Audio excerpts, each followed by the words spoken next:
नमस्कार दोस्तों, मैं डॉक्टर सुनैना गुप्ता, मैं क्लिनिकल साइकोलॉजिस्ट हूँ और आज हम बात करेंगे कि जो हमारे स्पेशल चाइल्ड है, कई बार पेरेंट्स को कंफ्यूजन होता है कि हमारा जो स्पेशल चाइल्ड है हम किसके पास उन्हें लेकर जाए, किस डॉक्टर के पास जाना चाहिए, किस थेरेपिस्ट के पास जाना चाहिए।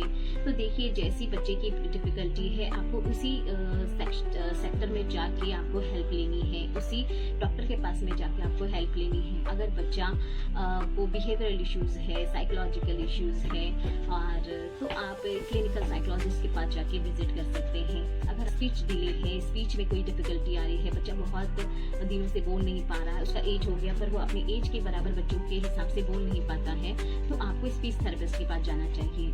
अगर बच्चे का सेंसरी मेमोरी डिले है और उसे जैसे राइटिंग लिखने में डिफिकल्टी आ रही है, उन्हें होल्डिंग नहीं हो रहा है और ईटिंग हाथ नहीं उठा पा रहा है खाने के लिए और कोऑर्डिनेशन नहीं कर पा रहा है, तो आपको ऑक्यूपेशनल थेरेपिस्ट के पास जाना चाहिए। अगर बच्चे को लिखने पढ़ने की तकलीफ है तो आपको स्पेशल एजुकेटर के पास जाना चाहिए। एकेडमिक उसका परफॉर्मेंस डाउन होते जा रहा है या फिर एकेडमिक में कोई डिफिकल्टी आ रही है तो आपको स्पेशल एजुकेटर के पास जाना चाहिए।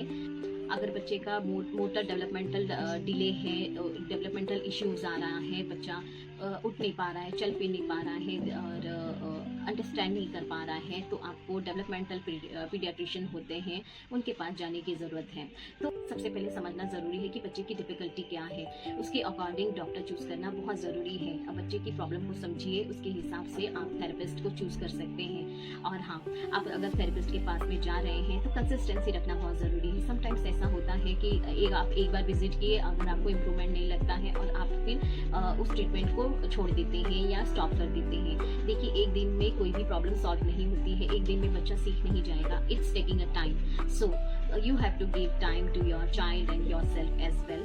तो आपको भी अपने आप को भी टाइम देना, अपने बच्चे को भी टाइम देना है, अपने थेरेपिस्ट को भी टाइम देना है और कंसिस्टेंसी रखनी बहुत ज़रूरी है। और जो भी आपके थेरेपिस्ट आपको होमवर्क दे रहे हैं, आपको एक्टिवली एक तो बच्चे के साथ में पार्टिसिपेशन करना है। जब वो टीच कर रहे हैं, जब उन्हें समझा रहे हैं, आपको वही चीज़ें घर पे आके प्रैक्टिस में लानी बहुत ज़रूरी है। अपने साथ में उसको प्रैक्टिस करना है, होमवर्क करना बहुत ज़रूरी है। एंड थर्ड थिंग्स कि आपको एक्सेप्ट सबसे ज़रूरी चीज़ है कि ये चीज़ हुई है और इसका सोल्यूशन ये है। जब तक आप एक्सेप्टेंस नहीं रखोगे तो आपको सोल्यूशन नहीं मिलेगा। तो बहुत ज़रूरी है एक्सेप्टेंस रखना और उसके बेस पे सोल्यूशन लेना। तो ऐसे ही आप अधिक जानकारी के लिए हमसे बने रहिए, जुड़े रहिए। और कोई भी क्वेश्चन है आपको तो मेरे कमेंट बॉक्स में आप डाल सकते हैं, मैं ज़रूर उसका रिप्लाई करूँगी। और ऐसे ही आगे के वीडियो में नई सीरीज़ के साथ में हम नए वीडियोज़ बनाएंगे। Thank you so much.